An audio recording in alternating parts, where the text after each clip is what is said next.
Hello guys, welcome back to all of you for this additional session of bioinformatics discussion session.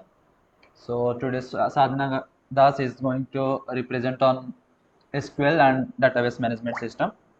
So, over to you, Sadhana.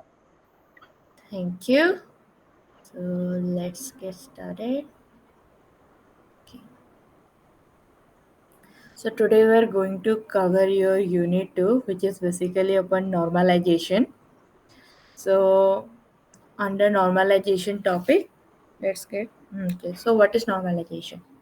ये एक process होता है तुम्हारा relational database को ना छोटे छोटे डिपार्टमेंट में डिवाइड करने के लिए डिकम्पोज करना है तुमको डिवाइड करना है छोटे छोटे टेबल्स में ताकि तुम उसमें अगर कुछ प्रॉब्लम आता है ना अगर होता है तो फिर तुम वो प्रॉब्लम सॉर्ट आउट कर सको और ये रिलेशनल डाटा मॉडल क्या होता है वो तुम्हारा जो टेबुलर फॉर्मेट में जो डाटा होता है ना तो उसको रिलेशनल डाटा मॉडल कहा जाता है सो तुमको नॉर्मलाइजेशन क्यों यूज़ करना है क्योंकि इससे तुम्हारा डाटाबेस डिज़ाइन बेटर होगा एंड तुम्हारा डाटा डुप्लीसिटी जो डुप्लीकेट जो रिकॉर्ड्स आ जाते हैं ना तो वो एंट्री कम हो गए एंड टू रिमूव एनोमलीज हम I'm going to discuss what is an anomaly. So anomaly it actually refers to an unexpected behaviour जब भी तुम डाटाबेस में कुछ ऑपरेशन करते हो जैसे कि इधर इंसर्शन डिलीशन या अपडेट करना होता है ना अगर let's say you are trying to insert some data तो while you are trying to insert you find there are multiple data records of same value already तुम डालो ऑलरेडी डुप्लीकेट डाटा है तो तुमको एरर बोलता है कि ऑलरेडी है तो तुम डालो मत या फिर तुम कुछ डाले you try to insert something and it made changes with some other records वैसे while you're trying to delete something अगर तुमने एक रिकॉर्ड डिलीट किया या फिर लेट्स से कि you try to delete the date of birth and there is another attribute age तो age and date of birth के दोनों रिलेटेड होते हैं तुम एज डेट ऑफ बर्थ से कैलकुलेट कर सकते हो लेट्स से कि तुमने डेट ऑफ बर्थ डिलीट कर लिया तो हो सके कि एज भी डिलीट हो जाए डाटा लॉस हो गया ना इससे तुम्हारा इम्पोर्टेंट डाटा लॉस हो जाता है तो तो वो एक एनोमली होता है अरे अपडेशन होता है अगर लेट्स से कि तुम्हारे रिकॉर्ड में एक ही नाम का बंदा बहुत होता है जैसे कि लेट्स से कि अंकिता नाम बहुत कॉमन होता है राइट तो लेट्स से कि तुम किसी का फर्स्ट नेम अंकिता का let's say first name and last name होता है अगर फर्स्ट नेम में अंकिता है and last name let's say कि दास है तो तुम अंकिता नाम लेकर अगर अपडेट करने जाओ तो हो सकता है कि दूसरे अंकिता वाले रिकॉर्ड्स में भी अपडेट आ जाए तो these are all kinds of anomalies ये क्यों होता है जब तुम्हारा डाटा एक एट्रीब्यूट दूसरे एट्रीब्यूट से बहुत क्लोजली डिपेंडेंट होता है यानी या फिर क्लोजली रिलेटेड होता है तो उसका हम बोलते हैं functional dependency so what is functional dependency it is actually a building block of normalization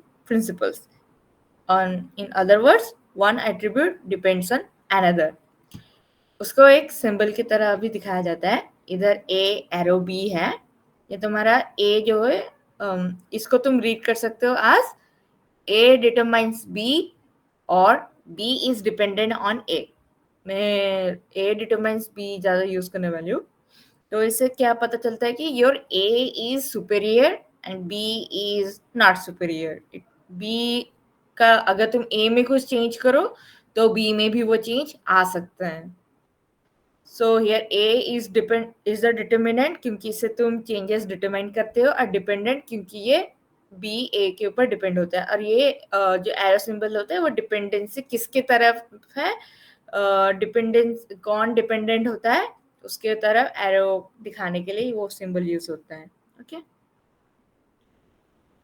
तो इसमें एक रूल होता है तो डिपेंडेंसी कब इनवैलिड होता है यानी कि फंक्शनल डिपेंडेंसी जो है तो एक रूल होता है लाइक कि जो मेन यहाँ इधर जो ए जो है ए जो सुपीरियर वाला जो है वो उसके पास मेनी सेम वैल्यूज उसके पास ज्यादा वैल्यूज बी नहीं हो गई यानी कि इन शॉर्ट तुम लोगों को सेट थ्योरी में पढ़ाया होगा कि one many one one, many one relationship जो होता है ना दोनों सेट में, तो इधर वही है. Set A and set B. A में they can't have multiple values.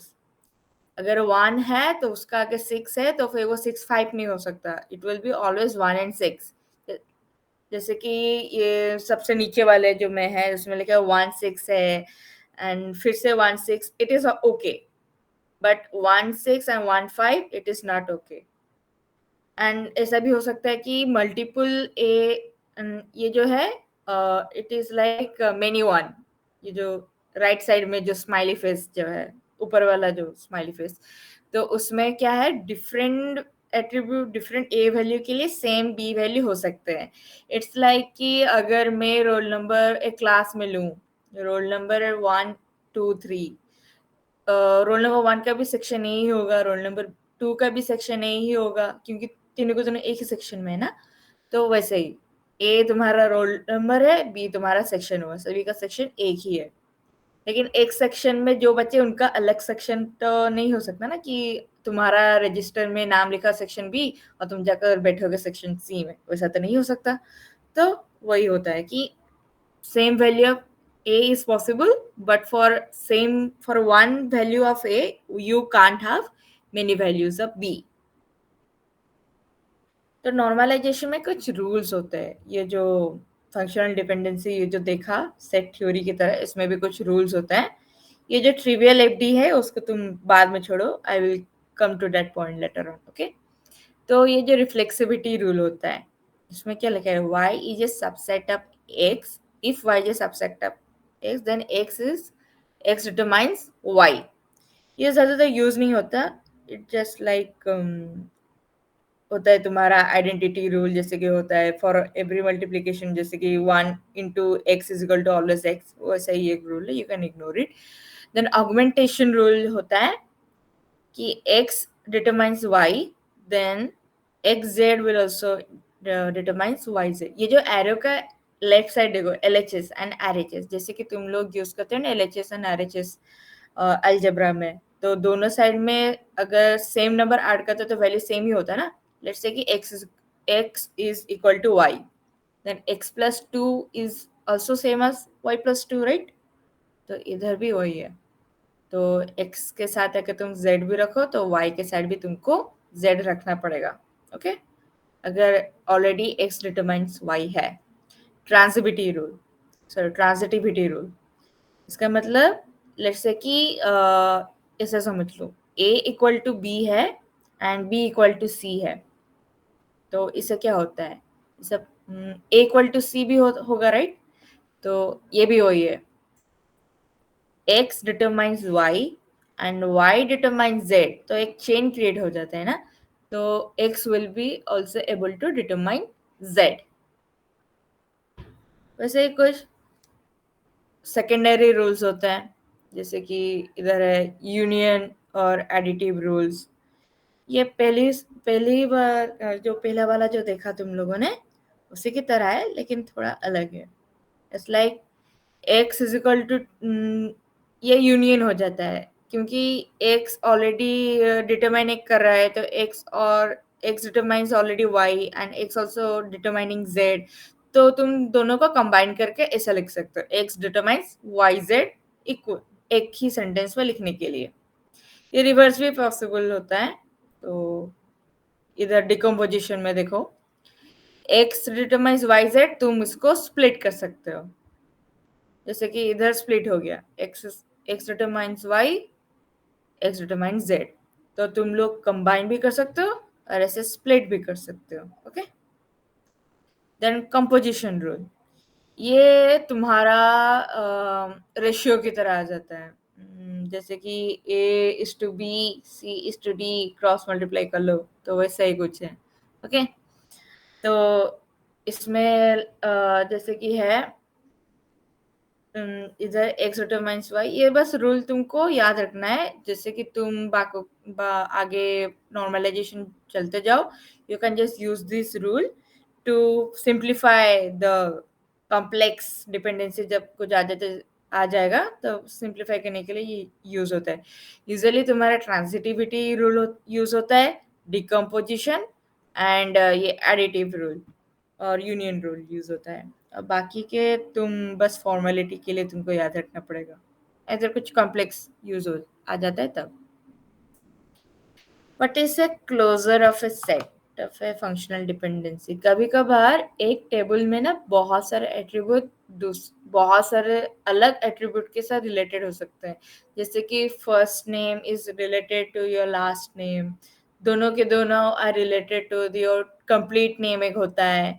जैसे कि तुम्हारा डेट ऑफ बर्थ एज के साथ रिलेटेड हुआ, एंड इससे तुम्हारा डिटरमाइन हो सकता है कि are you eligible to apply for this course और नॉट। एक एज लिमिट आ जाता है ना, तो वो जैसे कि सब एक साथ जो रिलेटेड होते हैं वो सभी कलेक्शन ऑफ को बोलते हैं functional closure set of functional dependency. अब ये डेफिनेशन याद करने की कोई जरूरत नहीं, इधर एग्जांपल देख लो, समझ में आ जाएगा। इधर देखो, R is equal to ABC, let's say table है, उसमें कुछ एट्रीब्यूट्स है, R सेट उसको नाम दिया जाता है एज रिलेशंस। इससे पता चल रहा है कि एट्रीब्यूट्स ABC ये तीनों के तीनों एक ही टेबल को बिलोंग करते हैं and somehow they are related to each other. So R equal to ABC, like set theory में जैसे लिखा जाता है। देन कैसे रिलेटेड है, that is determined by the functions, like your age, date of birth and current date, दोनों को subtract करने से तुम्हारा एज निकलता है ना, सो वो एक फंक्शन हो जाता है। तो इधर भी एक फंक्शन ही आ जाता है, तो A determines B, it is a function. तो ये जो सेट ऑफ फंक्शन को ए बोलते हैं। एंड जब तुम निकालोगे ना सभी का एक साथ कैसे के all every possible kind of functions that will be done by 3 attributes, तब वो एक यूनिवर्सल सेट हो जाता है। ये जो एफ प्लस है ना, it is like a universal set of F. बहुत सारी चीजें होता है, यानी कि A is obviously depend on A, X is equal to X जैसे कि होता है, बी इक्वल टू बी होता है। तो वैसे ही ये तीनों ए डिटरमाइंस ए, ये तीनों के तीनों आ जाता है। लाइक फर्स्ट जैसे कि एट्रीब्यूट में तुम लोगों को मैंने सिखाया था कि बहुत सारे टेबल है, like roll number can be N attribute, name can be N attribute, codes also can be N attribute, sorry like की, ये तीनों के तीनों एट्रीब्यूट ना की भी हो सकता है। तो वैसे ही लाइक ए खुद पर डिपेंडेंट हो सकता है। अगर तुम लोग सेट थ्योरी पढ़े होगे तो A union A equal to also A intersection A equal to A, तो वही होता है। तो all possible kind of union, all possible kind of intersection जो भी पॉसिबल होता है वो सभी का अगर तुम लिखना स्टार्ट करोगे तो वो यूनिवर्सल सेट हो जाता है, which is used as a plus, कभी कभी F to the power C, subscript में सी लिखकर, अपर स्क्रिप्ट में सी लिखकर बताया जा सकता है, सी फॉर क्लोजर। तो मूविंग टू नेक्स्ट स्लाइड, तो नॉर्मलाइजेशन के दूसरा सेगमेंट, यानी कि how do you know like normalization is already achieve, table तुम्हारा नॉर्मलाइज फॉर्म में है। 3 चेक पॉइंट्स होते हैं। नंबर 1, लॉसलेस डिकम्पोजिशन, यानी कि जब तुम एक टेबल को ना छोटे छोटे टेबल में डिवाइड करना स्टार्ट करो, तो अगर तुम उनको ज्वाइन करोगे ना वापस सभी बिल्डिंग ब्लॉक्स को, तो वो तुम्हारा बिल्डिंग पूरा आना चाहिए। ये नहीं होना चाहिए कि खिड़की उधर दरवाजा उधर। तो all building blocks will be come back to the original place again. तो तुम टेबल को डिवाइड कर लिए, जब तुम टेबल को फिर से जोड़ोगे तो ओरिजिनल टेबल के साथ वो मिलना चाहिए, it should be like total equal to, तो वो लॉसलेस डिकम्पोजिशन हो जाता है। देन डिपेंडेंसी प्रिजर्वेशन, जो मैंने कहा कि एक एट्रीब्यूट दूसरे के साथ डिपेंडेंट होता है, तो वो एक फंक्शनल डिपेंडेंसी होता है ना, तुम दोनों के दोनों उनके बीच एक कॉम्प्रोमाइज होता है, तो they have a deal something, तो वो dependency, the deal is the dependency, symbiotic relationship जो होता है। तो वो डिपेंडेंसी प्रिजर्व होना चाहिए जब तुम टेबल को फिर से जोड़ो आफ्टर डिवाइडिंग देम। सो जो जिसके ऊपर डिपेंडेंट था वो फिर से वही होना चाहिए। फिर से अलग नहीं होना चाहिए। और गुड फ्रॉम यानी कि यूजुअली होता है कि उसमें डुप्लीकेट रिकॉर्ड्स ना हो, ठीक है। तो normalization has 3 check points, lossless decomposition, dependency preservation, and it should be good form। And ये तीनों के तीनों कैसे करते हैं चलता है देखने के लिए। Okay, what is lossless decomposition? मैंने कहा अभी, it is the decomposition of the base relation or table is said to be lossless if the original one can be recovered after joining the fragment one। जैसे कि तुम एक table को एक table का you can say the decomposition is lossless only and only if तुम उसको पहले तोड़ दो, जब तुम उनको ज्वाइन करो तो वो वापस ओरिजिनल टेबल में आ जाता है। तो अगर वो जब ओरिजिनल और तुम्हारे तोड़ने के बाद new table, newly joined table, वो दोनों के दोनों अगर इक्वल हो तो तुम्हारा लॉसलेस डिकम्पोजिशन।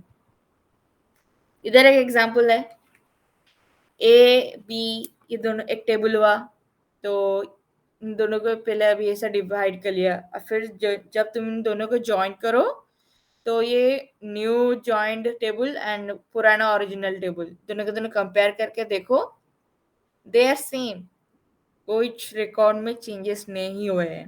पहले ए 1 था, बाद में भी ए का 1 ही है, तो ये जो डिकम्पोजिशन हुआ उसको लॉसलेस बोला जाएगा। जो R1 और R2 जो डिकम्पोजिशन हुआ फिर से तुम उसको ज्वाइन किए, the decomposition is lossless because after joining whatever table you got it is exactly same as your original table. इससे पता चलता है कि तुम्हारा डाटा लॉस नहीं हुआ है, इसलिए लॉसलेस।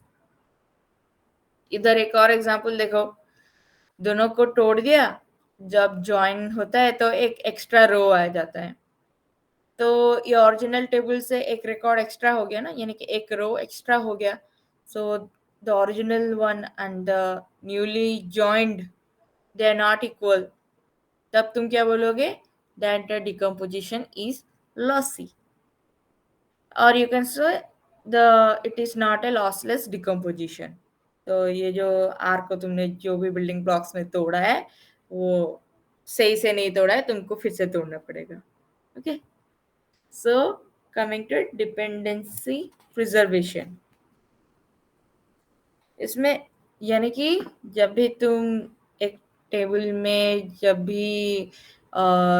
जो भी डिपेंडेंसी है, attribute A is dependent on attribute B और वाइस वर्सा, तो तुम जब जो भी तोड़ो फोड़ो जो भी करो, लेकिन जब तुमको जोड़ना पड़ेगा वो relationship through from the breaking point to the joining point वो सभी चेंज नहीं होना चाहिए। Indirectly they can like you can imply like they are related this way. Indirectly you can show the relation, but you don't have to change the relation।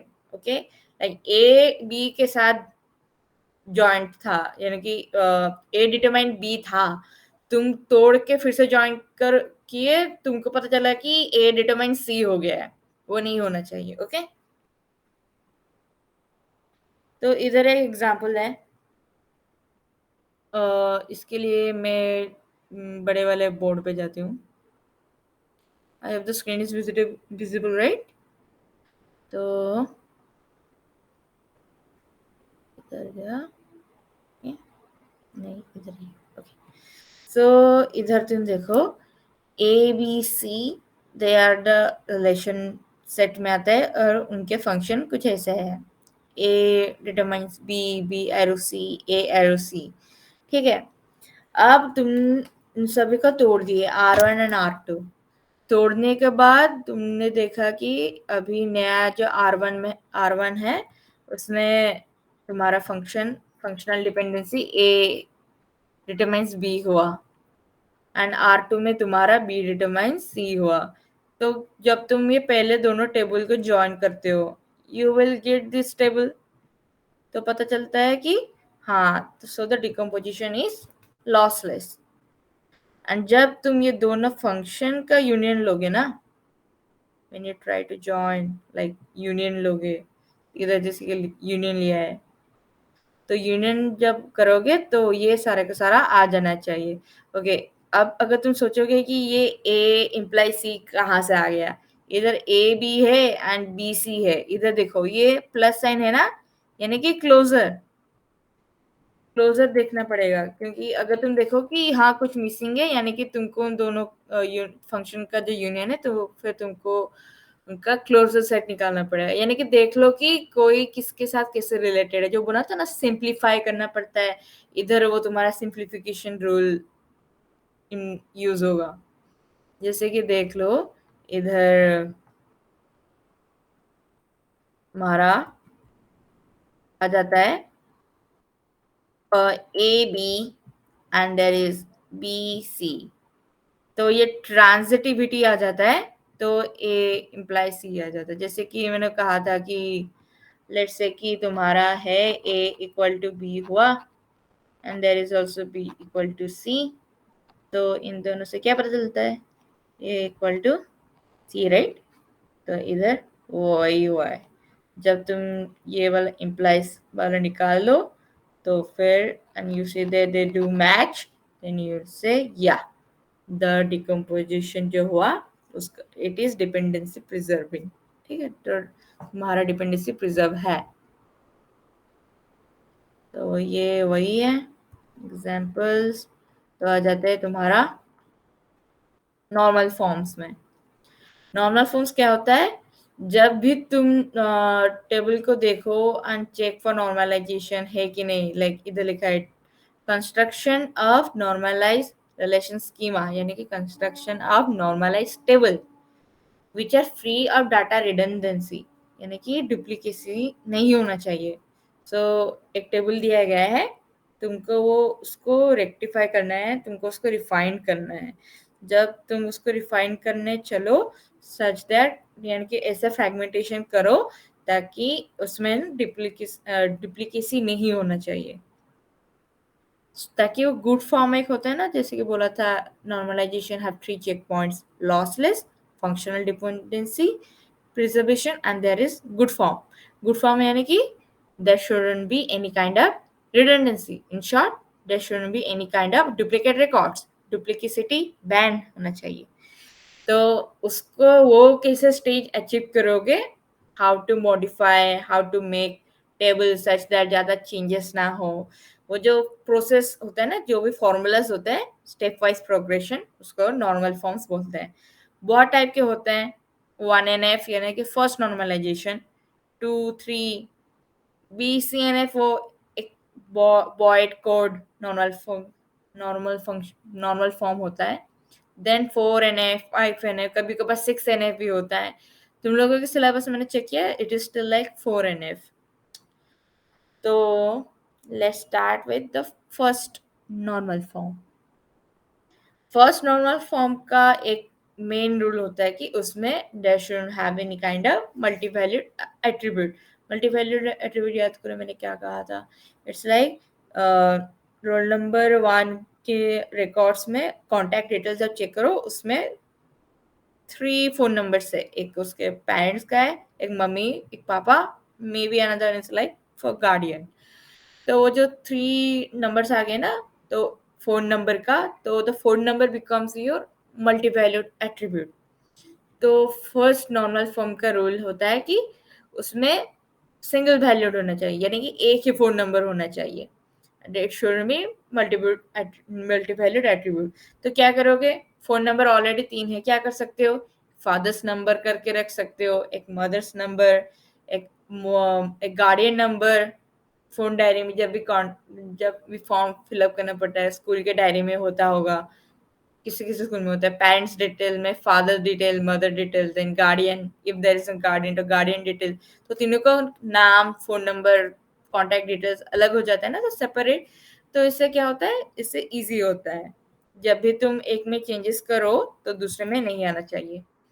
इधर एक example for your first normal form, इधर देखो इस table में, इसमें क्या हुआ, इसमें ये तो सिंगल वैल्यूड है, मॉडल डिपार्टमेंट भी सिंगल वैल्यूड हुआ, लेक्चर भी हुआ। टेक्स्ट में देखो, टेक्स्ट में क्या हुआ, M1 के अगेंस्ट में T1 T2 है, M2 में भी 2 है, तो क्या करोगे, तब तुम टेबल को मॉडिफाई करोगे, स्प्लिट करना पड़ेगा। इधर लिखो, इधर दिखा है जैसे कि उसने क्या किया, M1 का 2 रो बना दिए, इधर इट हैज 2 रोज। ये सब भी सेम हुआ, ये जो लाइन में है, ये जो पूरा लाइन हुआ, इधर सेम रखा, इधर भी सेम रखा, बस टेक्स्ट 1 एक अलग के लिए, टेक्स्ट 2 अलग के लिए। वैसे जितने भी डुप्लीकेट से M2 को भी वैसे कर लिया है उसने, इट मेड M2 का किया, देन M4 का भी वैसा डुप्लीकेट 2 रो निकाल लिए। You can do this way. और दूसरा अल्टरनेट मेथड ये होता है कि तुम जैसे कि मोबाइल फोन होगा तो एक mobile number, then other is like alternate mobile number. तो इधर वही हुआ, like here is a mobile number, this is your, here is a mobile number, this is your alternate mobile number करके तुम ऐसे दिखा सकते हो, राइट। तो ये इसको जो डिवाइड हो गया, सो नाउ अभी देखो इसमें कुछ डुप्लीकेट डाटा हुआ, मल्टी वैल्यूड है, मल्टी वैल्यूड नहीं है ना, तो you have achieved your first normal form stage. Now coming to second normal form. Second normal form आने से पहले तुमको ये पता होना चाहिए, what is partial functional dependency. उसमें ज़्यादा कुछ याद करने की कोई ज़रूरत नहीं है, बस यही याद रखो, मैं बताऊंगी बाद में कि ये जो पहले की तुम लोगों ने देखा होगा, इधर जो की है वो की कैसे निकालते हैं। जब तुम वो की निकाल लोगे ना, तो की से पता चल जाएगा, निकालना पता चलता है कि what are key attributes, what are non key attributes, okay, then what are partial attribute. Let's say example, ये मैं एग्जांपल दिखाऊंगी, then I will come back to definition once again, तब ज़्यादा क्लैरिटी होगा। तो यही याद रख लो कि जब भी you are in a second normal form stage, at that point there should be two condition met. Okay, number one is it should be in first normal form, and ये जो बड़े बड़े सेंटेंस में लिखा गया है कि no non key attribute is partially dependent on any key, इसको समझाने के लिए मैं एग्जांपल में ही डायरेक्ट आ जाती हूँ, तो इससे क्या होगा, it will be easy for you guys to understand. Okay, इधर देखो, ये इसको मैंने शॉर्ट फॉर्म में लिख लिया है, module M department D lecture L T for text. Okay, इधर देख लो, तो की एम्प्टी क्यों रखा है, क्योंकि for if you like M लिख लो, इसमें स्टार्टिंग सभी में एम है ना, तो लेट्स से कि तुम एम एट्रीब्यूट से you can find D, M से यू कैन फाइंड डी, तो पहले कि एम से तुम एम निकाल पाओगे, राइट। लाइक आइडेंटिटी होता है, additive identity x plus 0 is equal to always x, तो वैसा ही एम से तुम एम निकाल पाओगे, एम से तुमको डी का वैल्यू पता चल सकता है, so you have your D. M से तुमको एल दिख रहा है, राइट, एल हो गया। अगर तुम्हारे पास एल है, इधर एल एल डिटरमाइंस डी, यानी कि अगर तुम्हारे पास एल है देन तुमको डी पता चल जाएगा, ऑलरेडी ये दोनों है, और बाकी बचा टी। इधर से एम इम्प्लाइज टी नहीं दिख रहा है ना, तो तुम क्या करोगे, LHS में डाल सकते हो, जैसे कि मैंने अभी कहा था कि x if x equal to y, then x plus 2 will be also equal to y plus 2। तो इधर वही हुआ, तुमको अभी टी चाहिए दोनों साइड में, तो तुम क्या कर सकते हो, you can always R T to both the side. तो इससे क्या हुआ, एम टी से तुम टेबल के सभी डाटा को कलेक्ट कर सकते हो, तो इधर तुम्हारा एम टी की हो जाता है, ठीक है। अगर कुछ यहाँ पर प्रॉब्लम हो समझने में तो बता देना, क्योंकि ये 2NF is like very much important to understand. अगर समझ में किधर नहीं आता है तो like tell me, use the audio. And मैं तब बाद में फिर से समझा लूंगी, ठीक। So why is it not in a 2NF form? Because let's go to new frame. Okay, इधर वापस से चलते हैं। तो इधर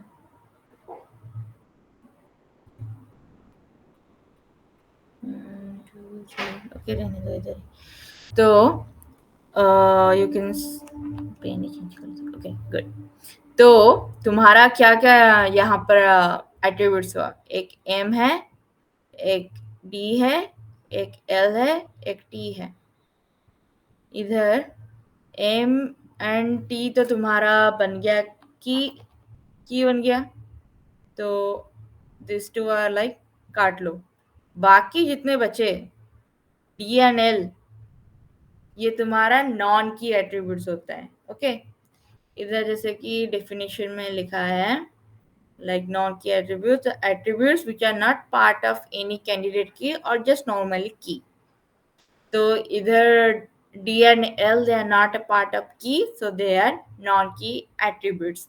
इधर empty एक साथ जुड़े हैं, तो अगर then aim and T इन दोनों को इंडिविजुअली पार्शियल की बोला जाता है, ठीक है। दूसरे स्लाइड में मैंने अच्छे से समझा लिया है, इधर देखो। तो ये हुआ ना तुम्हारा वो वाला रिलेशन जो निकाला। तो एम्प्टी से तुमको इससे पता चलता है कि एम्प्टी इज योर की एंड एम एंड टी ये दोनों इंडिविजुअल पार्शियल की बोला जाता है। और जो attributes are not part of a key they are your non keys. तो 2NF का रूल होता है कि एंड की ओके, की टू की इज ओके, यानी कि अगर M T is used to determine either aim or either just T or overall aim T, then it is okay. Non key to non key determine भी अगर करते हो then it is also okay.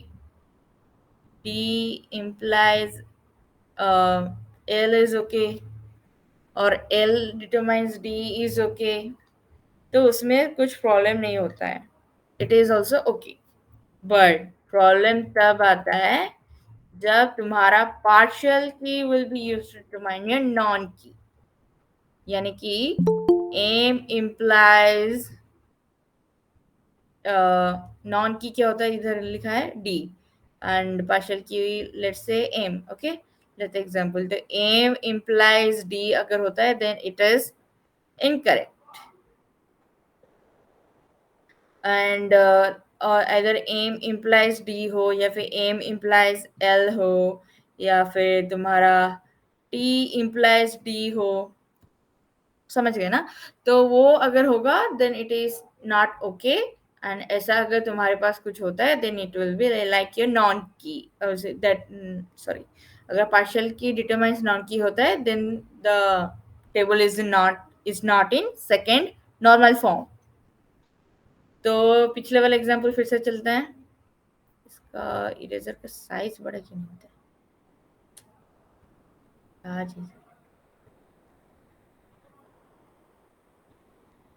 Okay, तो इधर तुम देखते हो जबकि तुम्हारा नॉन की क्या क्या हुआ, कोई बोल सकता है इधर?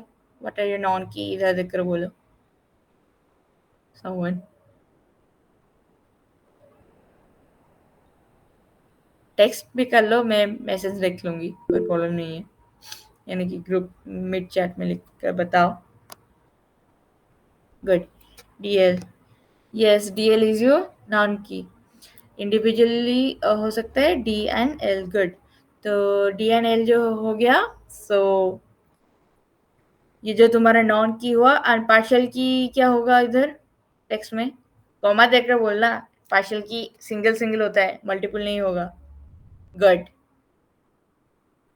एम एंड टी जो हुआ दैट इज अ पार्शियल की। तो इधर देखो एम इम्प्लाइज एल है कि नहीं, यानी कि पार्शियल की मैं इसको पी के लिखती हूँ, तो पार्शियल की तुम्हारा एम एंड टी हुआ एंड नॉन की is your D and L. तो ये इन दोनों का कुछ रिलेशन नहीं होना चाहिए, लेकिन इधर है एम एंड एल है, देन ये ही काफी है। और ये भी इधर देखो एम एंड डी भी है, ये दोनों अगर है यानी कि तो क्या हुआ, नॉन पार्शियल की शुडंट बी partial key, ये determining your non key shouldn't be possible। ये अगर होता है इधर देखो partial key या non key अगर हो then it is not okay।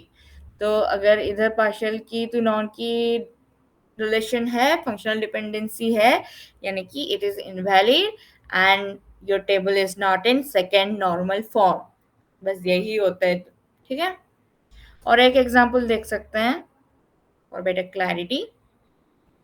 Check if 2NF और नॉट, रिलेशन है तुम्हारा इधर PQRST एंड फंक्शनल डिपेंडेंसी देख लो, PQ डिटरमाइंस RST एक है, P डिटरमाइंस R एक है, R डिटरमाइंस RS है। नंबर 1 रूल क्या होता है, पहले तुमको की ढूंढना पड़ता है। देख लो तीनों फंक्शन में LHS में P है, मैक्स यानी कि मेजोरिटी में तो P है ना फर्स्ट एंड सेकंड में, यानी कि you can safely take consider for now like P is your key. तो अभी मैंने P एज ए की लिया है। P से तुमको क्या पता चलता है, you can determine R, P R है, R S से, इससे मतलब क्या होता है P डिटरमाइंस S राइट, यानी कि S भी पता चल सकता है, P से तुमको P पता चल सकता है, और क्या बचा QRST, Q एंड T। अगर तुम इधर Q भी डाल दो तो इधर से भी तुमको Q पता चलता है, और इधर PQ डिटरमाइंस RST है, इसलिए you can safely add your T also. तो इससे पता चल गया कि PQ इज योर की। So since now you know like PQ is your key, so अभी तुम इसको ऐसे लिख लेना, what is your key PQ, partial key individual जो सिंगल सिंगल होता है P and Q, what are non keys SRT। अभी देखो चेक 2, स्टेप 2 होता है चेक फॉर पार्शियल की या नॉन की रिलेशनशिप है, इधर P इज टू R है, बस देख लो कि सिंगल पार्शियल की से कुछ रिलेशनशिप है कि नहीं, सिंगल पार्शियल की देख लेना, उसके साथ अगर कुछ इधर हुआ तो पता चल जाएगा कि तुम्हारा 2NF में नहीं है। तो सिंस ये एग्जिस्ट करता है तो ये वाला table is not in 2NF। तो इसको क्या करोगे, नेक्स्ट स्टेप आता है you have to convert it into a 2NF form. Convert कैसे करोगे, for that you have to split it, तुमको ये स्प्लिट करना पड़ेगा टेबल। तो इधर R जो हुआ ना, तो सबसे इजी मेथड क्या होता है, जो इनवैलिड फंक्शनल डिपेंडेंसी होता है ना FD, उसको तुम अलग करके रख लो। PR है तो मैंने उसको पहले अलग करके रख लिया, बचा क्या QT, तो उसको भी इधर डाल दो। अभी देखो क्या क्या बाकी रहता है, पहले इधर PR डाल दिया, ठीक है, एंड तो देखना कि PR जब होता है ना तो इधर R आ जाता है, तो R से तुम्हारा S भी डिटरमाइन हो पा रहा है राइट, इसलिए तुमको इधर S भी डालना पड़ेगा। तो रूल नंबर 1 होता है कि separate the invalid one first. तो इनवैलिड वन जो होता है PR जो होता है, तो उसका जो P एंड R भी कर लेना, तो एंड उसका जो फंक्शन है तो उसको भी सेपरेट पहले कर लेना। तो once you separate them, so like जो बाकी बचा तो उसको साइड में डाल देना। अगर मैं पहले इधर सोचो मैंने पहले इधर डाल दिया, Q एंड T मैंने कहा था ना, QT एंड S पहले डाल दिया इधर, तो पहले मुझे देखना पड़ेगा Q से क्या पता चलता है RST, ओके इट्स फाइन। एक रूल बोला था मैंने, याद है, कि like you can decompose them. तो PQ से you can determine R only. PQ से you can only determine S. Through PQ you can only determine T also. Decomposition union rule में था। तो ये जो हो गया ना इधर, यू सी T आने के लिए इधर यू नीड PQ। सो इधर तुमको PQ लिखना पड़ेगा। You can write it like PQ and T, and उस साइड में you have to write S, because अगर तुम PR रखो तो S बिना R के नहीं आ सकता है, और इधर ऑलरेडी R है, इसलिए तुमको इधर S रखना पड़ेगा। तो पहले इनवैलिड वाले को निकाल लेना और बाकी बचा एक और जगह पर रख लेना, एंड जस्ट चेक कि ये सभी किसके साथ कैसे रिलेटेड है, एंड उसी हिसाब से तुम अपना अपना रख लेना। कोई डाउट? मैं वरना एक और एग्जांपल दिखा देती हूँ। सो एक और क्वेश्चन के साथ लाइव सॉल्व करते हैं। किधर गया ब्लैंक पेज? गुड।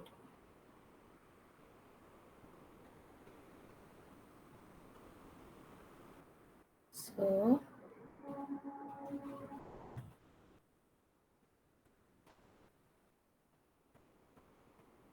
ये क्वेश्चन है,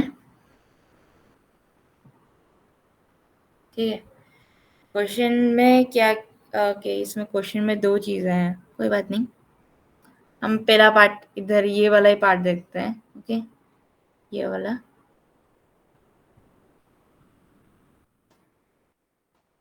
तो क्या क्या लिखा है? RABCDA फंक्शन में A डिटरमाइंस बहुत कुछ है, AB डिटरमाइंस ABCD जो है छोड़ो, LHS पहले देखते हैं क्योंकि वो तुम्हारा की बनेगा ना। तो A पहले मैं लेती हूँ क्योंकि मैं इधर A दिख रही हूँ, so it's safe if I take just A। पहले की डिटरमाइन करना है, तो पहले मैं ये वाला सॉल्व करूँ, ओके। तो A से मुझे A पता चल गया, इधर BCDE सब आ जाता है, ABCD आ गया, और मुझे क्या चाहिए? और कुछ नहीं चाहिए। सो A इज माई अल्टीमेट की। तो जब तुम A अल्टीमेट की हो जाता है, सो इससे ऑटोमेटिक पता चल जाता है कि ये ऑलरेडी, देन पार्शियल की कुछ होगा इसमें पॉसिबल, पार्शियल की नहीं चाहिए अभी, एंड ए ही होगा तुम्हारा पार्शियल की। नॉन की में क्या हो जाता है, ऐसे लिख लेते हैं।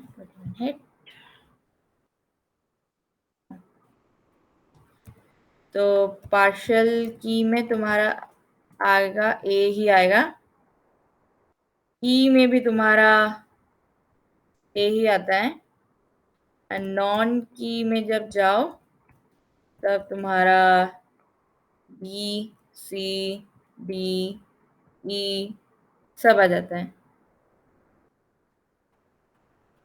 तो अभी क्या करोगे? 2NF का रूल क्या था कि पार्शियल की टू नॉन की shouldn't be there। तो बस हमको ये चेक करना है कि अगर ये है तो वी वोंट नीड इट।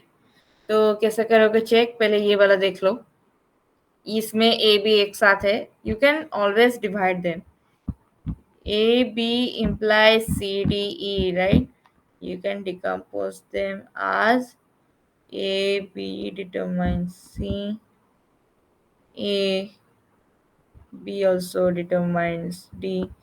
ये दोनों एक साथ है तो ज्यादा प्रॉब्लम नहीं होगा। लाइक अगर ये ए बी होता की में, ए बी सी कुछ होता, एंड ए बी की जगह अगर नहीं दिखा पाता ना, अगर ए बी कुछ अगर लेट्स से कि इधर की होता ए बी सी, तो partial key A B and C, A B B C and A C. तो अगर इससे कुछ, इन तीनों में से कुछ भी डिटरमाइन हो जाए ना, देन तुम्हारा पॉसिबल नहीं है, okay. So you just have to check, वही सब चीजें तुमको चेक करना है। इसमें कुछ ज्यादा काम नहीं हो पाया, तो यानी कि डिवाइड नहीं हुआ ना, तो लेट्स टेक बेटर एक और एग्जांपल है मेरे पास, उसको देख लेते हैं। Let's say R equal to A B C D E F G H I J।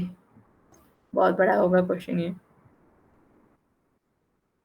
And let's see कि फंक्शन में तुम्हारा है A B determines C, A determines D E, B determines F। अगर तुम चाहो अभी अपने आप ही चेक में सॉल्व करके कंपेयर कर सकते हो विथ द आंसर जो निकालेंगे finally. Like you can compare and tell how much have you learn, how much did you get the stuff. तो अभी डिकम्पोज करते हैं, ये पक्का 2NF एंड 2NF में है कि नहीं। इससे तो पता चल 1F अगर टेबल में होता, रिकॉर्ड कुछ दिखाता, तो बात बोल सकते कि 1F में है कि नहीं। है तो नहीं, so we can just assume कि हाँ ये ऑलरेडी 1F में है। So for 2NF we have to check partial key implies, sorry क्या चेक करना पड़ेगा, पार्शियल की इम्प्लाइज नॉन की, ये कंडीशन चेक करना पड़ेगा बस। अगर ये है यानी कि 2NF नहीं होगा। ठीक है, तो अभी हम की देखते हैं, की कैसे निकालेंगे। लेट्स से इधर देखो, LHS में ए बी एक है, एक ए है, एक बी है, एफ एंड डी। ज्यादा तुम ए एंड बी देख रहे हो, so it is safe, like you can take just A and B as your key for now. A B से तुमको ए पता चल जाएगा, बी पता चल जाएगा, ए बी इम्प्लाइज सी है, सी भी पता चल गया, ए से तुमको डी ई पता चलता है, इधर बी इम्प्लाइज एफ है तो एफ हो गया। अगर एफ है, अगर ए बी से तुमको एफ पता चल रहा है, तो एफ से तुमको ये जो आ जाता है ना एक rule, A B implies F and F implies G H. इन दोनों से क्या पता चलता है, like A B implies ji,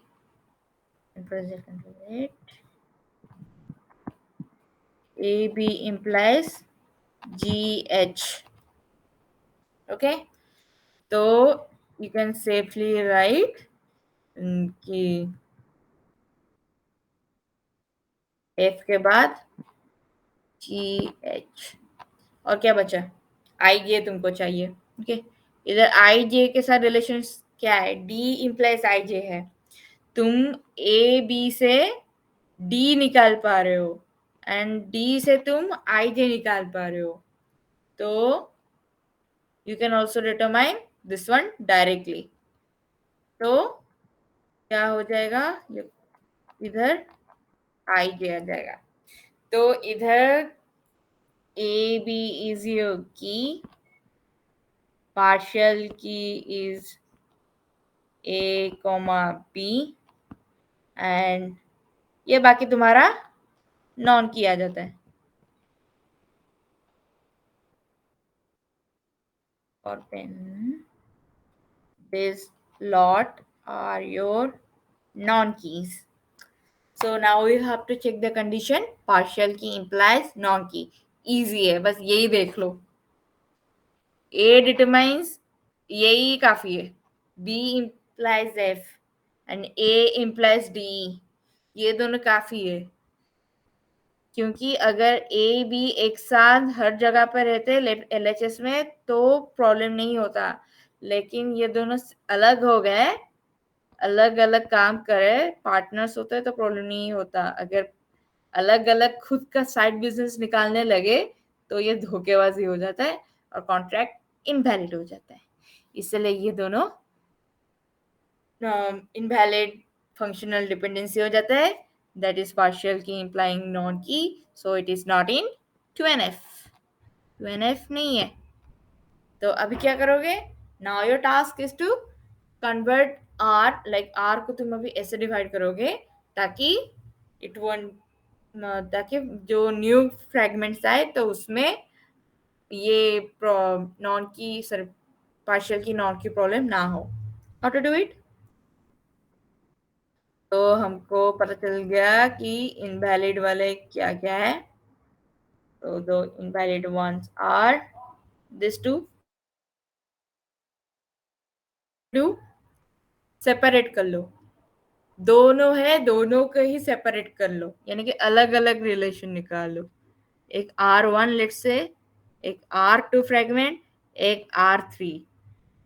R1 में आई विल कीप ADE है ना, so I will keep ADE first, AD and E. R2 में let's keep B and F. Okay, and R3 जो देखेंगे बाद में, जो बचे उनको डाल देंगे पहले. अभी पहले इन दोनों से जो जो इम्प्लाइड होते हैं पहले उन सभी को निकाल लेते, देन बाकी का देख लेंगे. A एंड D, A से DE आ जाता है, तो let's say I will use for this one I am using a blue pen. Okay, ये एक फंक्शन आ जाएगा. तो you can write the function for this as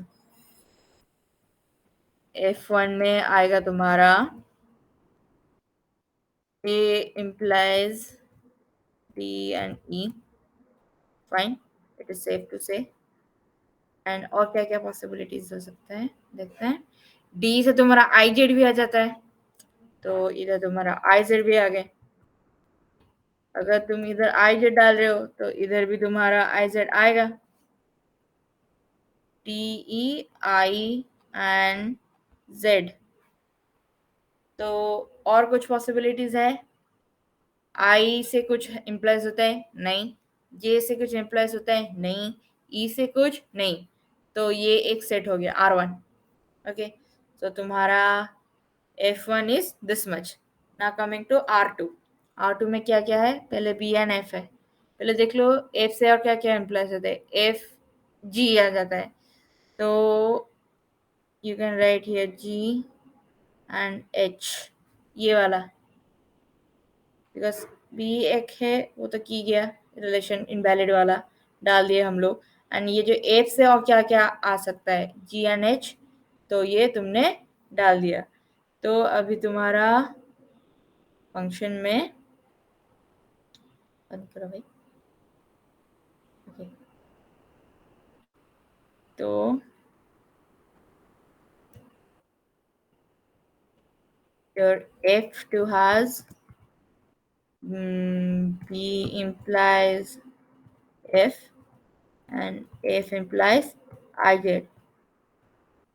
and बाकी क्या क्या फंक्शन बचा वो उसको पहले टिक ऑफ कर लेते हैं, देन देखते हैं. ये मैंने इधर डाल दिया, ये कट, इसको काटो. ये भी इधर आ गया, इसको काटो. कुछ प्रॉब्लम है राइट. वेट, इधर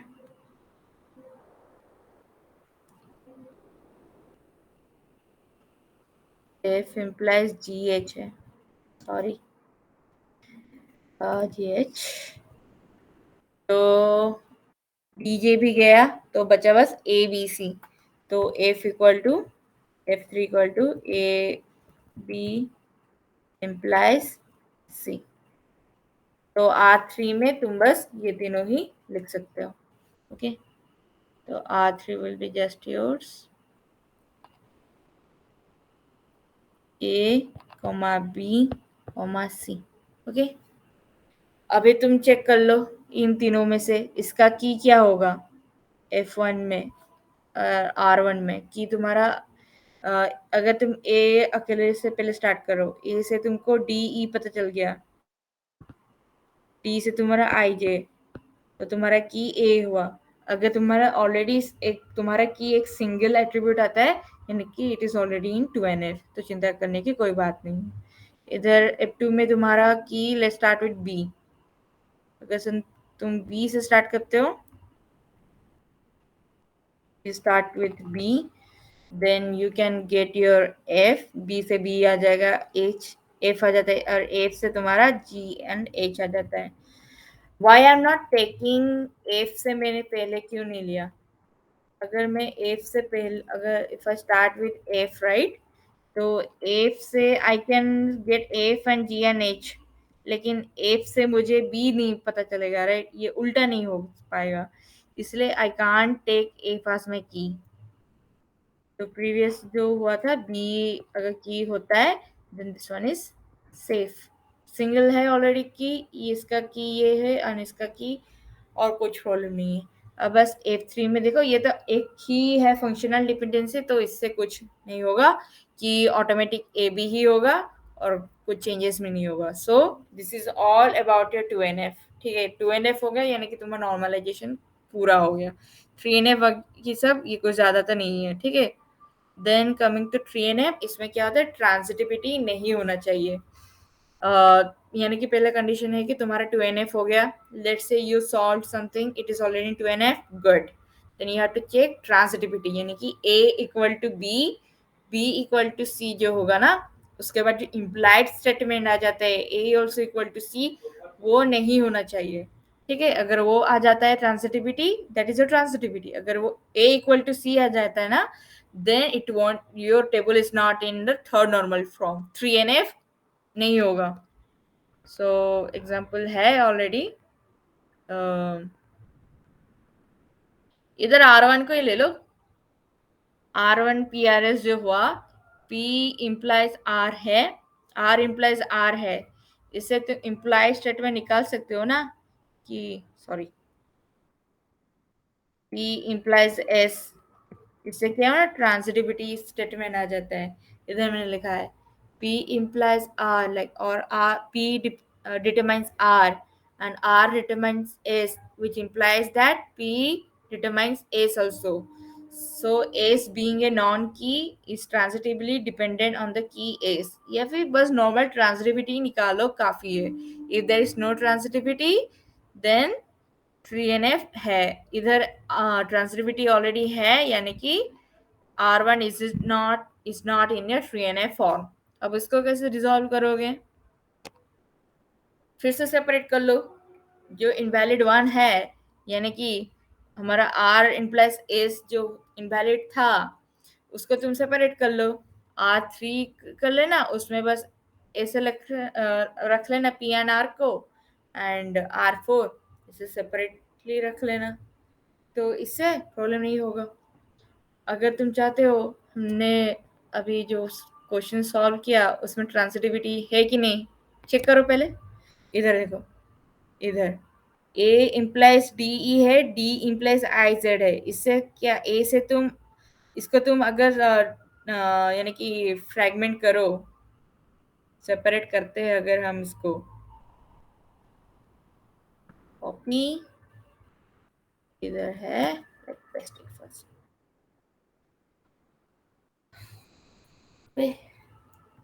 थोड़ा कंटेंट ही कॉपी करना पड़ेगा, कंट्रोल है।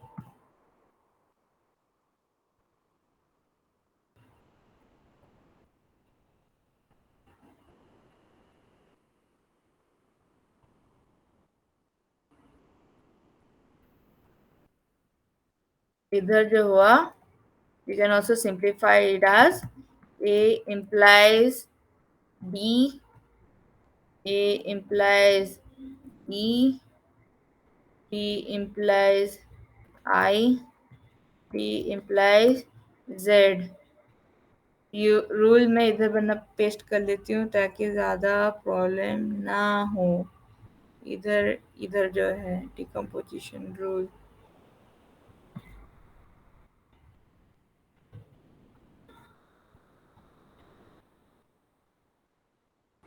if X implies YZ, then X implies Y, X implies Z।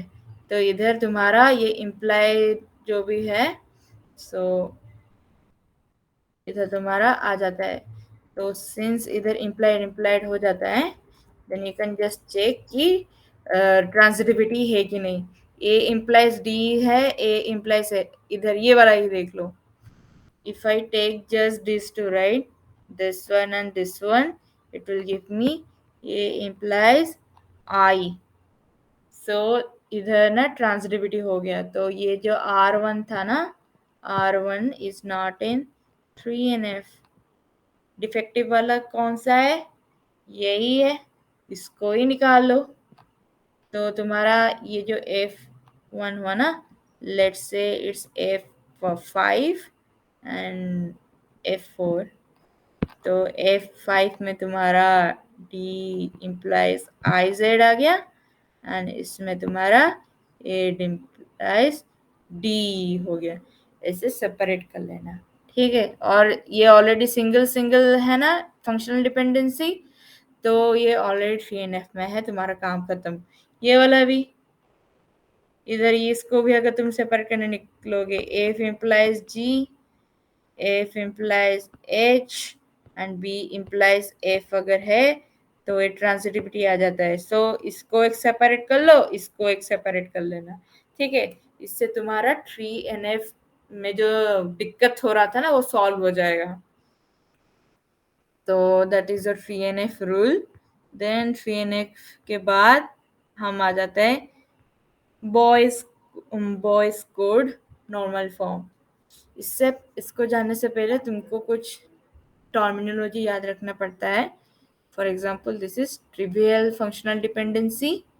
इसका मतलब इधर देख लो, for example name and codes implies codes. इसको अगर नेम एंड कोड्स को मैं एक सेट ले let's say set A and set codes RHS को मैं सेट बी ले लेती हूँ, तो तुम्हारा set A union set B और LHS LHS intersection union sorry A intersection B, इससे तुमको कुछ पता चल रहा है ना, कॉमन है दोनों में कोड्स, तो एक कॉमन चीज आ रहा है। अगर जब ऐसा आ जाता है ना कुछ रिलेशन में, फंक्शन में, तो फिर तुम इसको बोल सकते हो ट्रिवियल फंक्शनल डिपेंडेंसी। वैसे ही अगर इधर देखो, LHS एंड RHS दोनों के दोनों अलग अलग चीजें हैं। अगर प्रोफेसर का नाम एंड ग्रेड्स 9.8 या 90% दोनों के दोनों अगर तुम इंटरसेक्ट करने जाओ, कुछ निकलेगा नहीं, राइट? क्योंकि दोनों के दोनों अलग अलग पैरामीटर्स हैं, तो इन दोनों का यूनियन नल आता है। तो जब ये नल आता है ना, तो उसको तुम नॉन ट्रिवियल फंक्शनल डिपेंडेंसी बोलते हो। तो BCNF वही होता है, पहले कि वो 3NF में होना चाहिए, एंड जब भी तुम सभी का इंटरसेक्शन निकालो तो वो नल होना चाहिए। एंड नल जब होगा था, अगर लेट्स से कुछ भी फंक्शनल डिपेंडेंसी में LHS RHS का इंटरसेक्शन नल आ जाता है, then you must check that the determinant has to be the key. Okay, इधर लिखा है द डिटरमिनेंट इज ए की।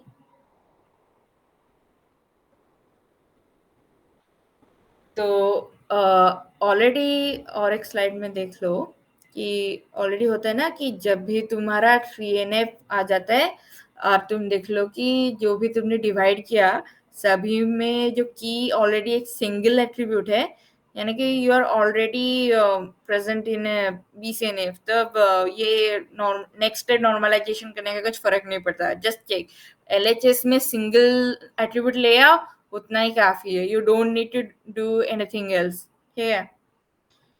या फिर एक ही फंक्शनल डिपेंडेंसी भी हो और उसको क्या डिवाइड करोगे, राइट?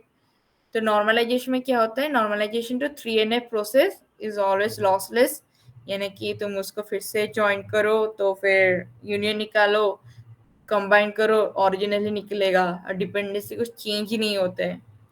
बट अगर तुम BCNF निकालने जाओ ना, तो कभी कभार डिपेंडेंसी चेंज हो सकता है, तो usually it is not in practical use. तुम 3NF तक ही जाते हो, नेक्स्ट स्टेप करने की कोई जरूरत नहीं है। देन आते हैं मल्टी वैल्यू डिपेंडेंसी। ये तुमने फर्स्ट स्टेप में देखा था, क्योंकि ये स्टेप करने के बाद तुम्हारा डिपेंडेंसी चेंज हो जाते हैं ना, so it's like you are coming back to step 1 once again. तो इसमें तुमको चेक करना पड़ता है कि मल्टी वैल्यू में, कि इधर टेबल में देख लो, ए में 1 से तुमको ए आता है, 1 से बी भी आता है, एंड 2 से वैसे C एंड D होता है। ये क्या हो गया, मल्टीवैल्यूड, जैसे कि हमने इधर टेक्स्ट में देखा था। किधर गया टेक्स्ट वाला टेबल?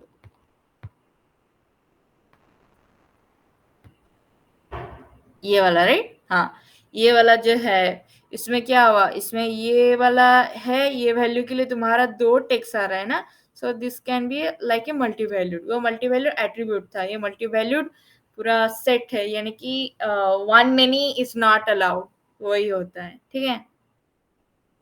तो इधर जब ये हो जाता है, अगर ये मल्टी वैल्यूड कुछ होता है एट्रीब्यूट में, then it is not in your fourth normal form. तो फोर्थ नॉर्मल फॉर्म का रूल क्या होता है कि that it already should be in 3NF form and it shouldn't have multi valued dependency.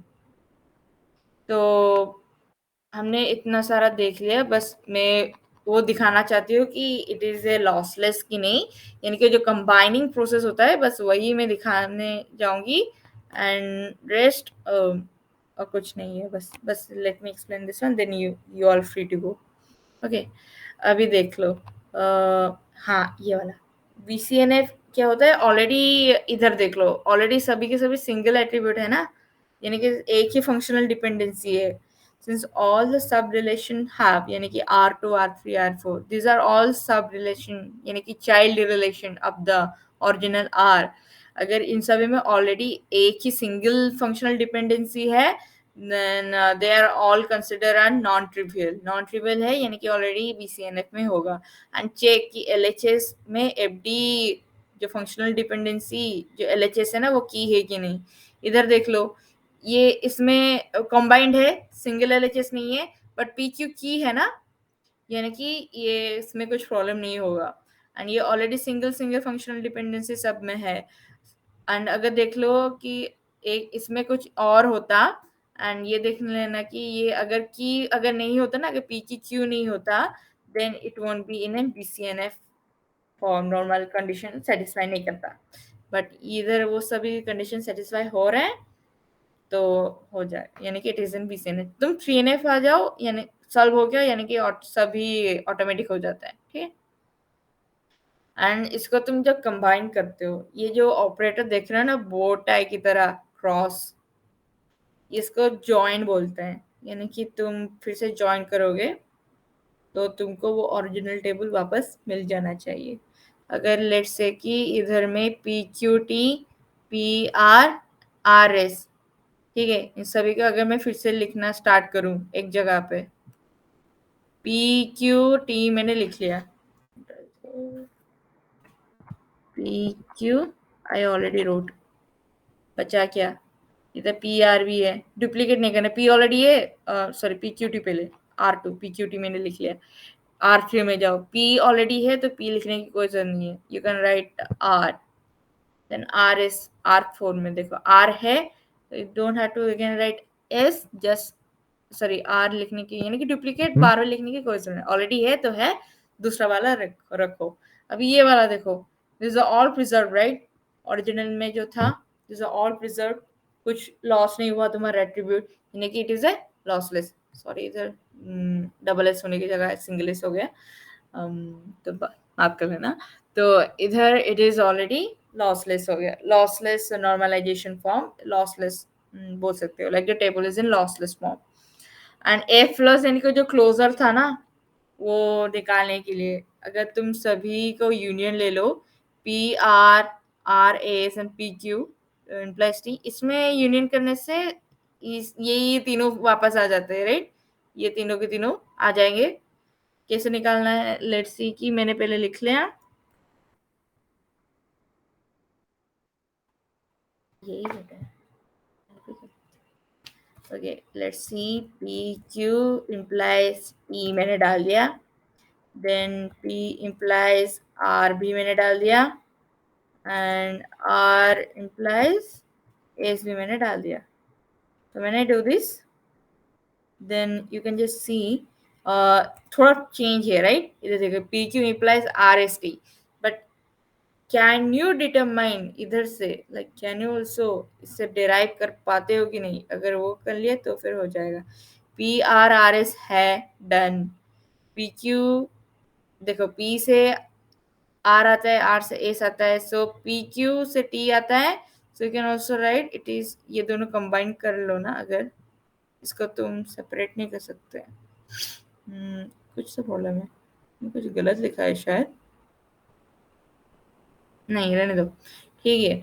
अगर तुम ये फॉर्मूला कुछ अप्लाई करते हो ना, अच्छा इधर देखो, इसको तुम अगर तो डिवाइड करने चलो ना पी क्यू को, if you start decomposing the P Q equal to R S T implies R S T ना, अगर तुम इसको डिकम्पोज करने चलो, then you can always write pq is equal to r is possible, right? pq implies ace is also possible, pq pq implies t is also possible. So इधर ना तुम अगर इसको एक साथ क्लोजर में डालो, f प्लस का क्लोजर इधर लिखा है देखो, a प्लस का क्लोजर यानी कि ऑल पॉसिबल कैंड, इन सभी को तुम सिंप्लीफाई कर लो, तो इसको सिंप्लीफाई ए प्लस, अगर तुम सिंप्लीफाई करने चलो तो इसमें ये तीनों आता है यानी कि नहीं, एंड ये वाला है, and this one is also like here, right? So इससे क्या होना कि तुम्हारा डिकम्पोज जो डिपेंडेंसी जो भी तुमने डिवाइड किया, दैट इज ऑल प्रिजर्व, इससे तुम्हारा ज़्यादा प्रॉब्लम नहीं होता है, यानी कि इसे, और ये देख लो ऑलरेडी ये दोनों अचीव कर चुके हो, अगर कुछ रिकॉर्ड्स वगैरह दिखाई देता then you can check for duplicacy है कि नहीं, कुछ डुप्लीकेट रिकॉर्ड्स है कि नहीं, तो इधर नहीं है, तो it is safe for you to assume that is already in good form, already lossless है, ऑलरेडी डिपेंडेंसी डिकम्पोजिशन प्रिजर्व्ड है, यानी कि वो ऑटोमेटिकली तुम्हारा there is no redundancy and you can say that it is in a good form.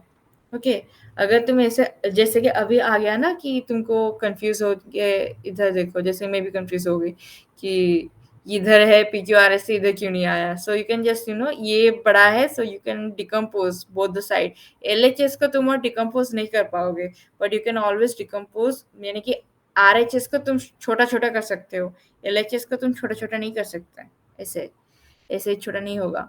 तो PQ को ऐसे तुम देख लेना, और देख लेना कि ये जो है इधर किसी के साथ कुछ मैच होता है कि नहीं, you see it is already matching, so you can से इट इज, यू कैन से कि डिपेंडेंसी जो भी तुमने डिवाइड किया वो कंबाइन करने से it is all safe. Okay, इधर इसलिए क्लोजर लिखा हुआ है क्योंकि तुमको इसका क्लोजर निकालना पड़ता है ये सभी के सभी इनडायरेक्टली है, यानी कि रिलेटेड है एक के साथ एक, बस तुमको वो कैसे निकालना पड़ेगा, देख कर पता चलता है, ठीक। तो इससे क्या पता, so you can conclude by the 3 check points like the table is in your normalized form, done. तुमने एडवांटेजेस देख लिए, अब डिसएडवांटेज भी देख लो, बस 3 ही पॉइंट है, ज़्यादा कुछ है ही नहीं, कॉम्प्लिकेटेड है, देखा खाली में इतना सारा निकाला, फिर से अगर ज्वाइन करके चेक ही करना तो फालतू में क्यों किया है सब, तो ये कॉम्प्लिकेटेड है, या complicated leading to more tables of course. अगर तुम इधर देखो, तुमने इधर कितना टेबल निकाली है, इसको पहले आर को तुमने पहले R1 R2 किया, R1 को फिर से R3 R4, तो तुमने कम से कम 4 टेबल तो बनाए हैं, तो यह it leading to more table, so ज़्यादा टेबल डाटा में इसमें डालने से क्या होगा, स्टोरेज बढ़ जाएगा ना, तो इधर वही प्रॉब्लम है। एंड जब भी तुम रिट्राइव करने की कोशिश करो, ये इजी प्रोसेस था क्या, तुमको थोड़ा सा भटक जाओगे ना इधर, जैसे मैं भी भटक गई, तो ये जो रिटर्निंग प्रोसेस होता है ना कि रिकवर करना होता है, like you need to rejoin and all, तो वो जब होता है ना तो वो प्रोसेस कॉम्प्लिकेटेड होता है और लंबा होता है, सो दैट इज, एंड अगर तुम कम एक्सपेंसिव टास्क यानी कि टाइम टेकिंग होता है, तो it is also an expensive task, तो सो दैट जो बिल्डिंग ब्लॉक्स है उसको ज्वाइन करने के लिए, तो उससे कभी कभार नॉर्मलाइजेशन प्रेफर नहीं किया जाता है, उसके लिए और भी प्रोसेस है, लेकिन वो तुम्हारे कोर्स में नहीं है, इसलिए मैं ऐड नहीं किया, ठीक है। So any doubts? या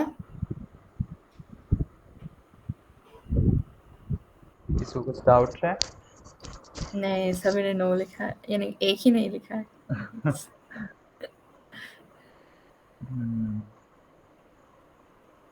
ओके ओके, थैंक यू।